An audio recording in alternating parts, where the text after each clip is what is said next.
అన్ని రకాలుగా గొడవలు పెట్టడం మన ప్రత్యర్థులకి, మన వాళ్ళని ఎలాంటి గొడవలున్నా సద్దుమణిగేలా చేయటం అన్నటువంటిది ఇది సాధారణంగా రాజకీయాల్లో ఉంటది. దీనికి పత్రికలు తోడై నిలవడం అన్నటువంటిది ఒక విశేషం. ఏంటయ్యా అంటే, నిన్న ఎవరైతే ఈ నందిగం సురేష్ జైలుకెళ్ళాడు, అతనితో పాటు అనుచరులందరికీ బెయిల్ వచ్చింది, అతనికి రాలేదు తాజా కేసు పెట్టడం వల్ల. వాళ్ళ ఆవిడ వాళ్ళ లాయర్తో మాట్లాడిందంట. ఆ లాయర్, నువ్వు కాబోయే హోమ్ మినిస్టర్ అమ్మ, అందరూ అదే అనుకుంటున్నారు అన్నాడట.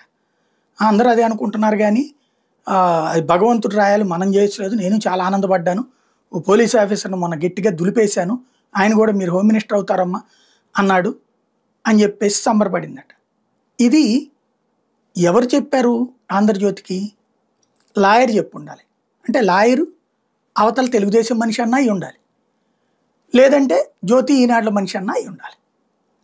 రెండోది, ఆ కుటుంబంలో చిచ్చు పెట్టే ప్రయత్నం. ఇంకోటి, మీ ఆయనకి చెప్పాకమ్మో నువ్వు చాలా ఇబ్బంది పడతావు, చెప్పొద్దు అందట.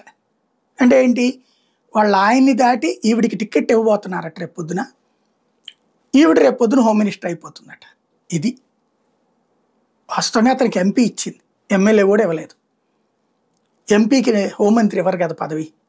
అంటే ఆమెలో ఆశను రేకెత్తించడం, రెండవది రేపు రాకపోతే ఒక శత్రువుగా తయారు చేయడం, ఇంకొకటి భార్య మీద భర్తకు అనుమానం కల్పించడం. ఇది కాన్సెప్ట్.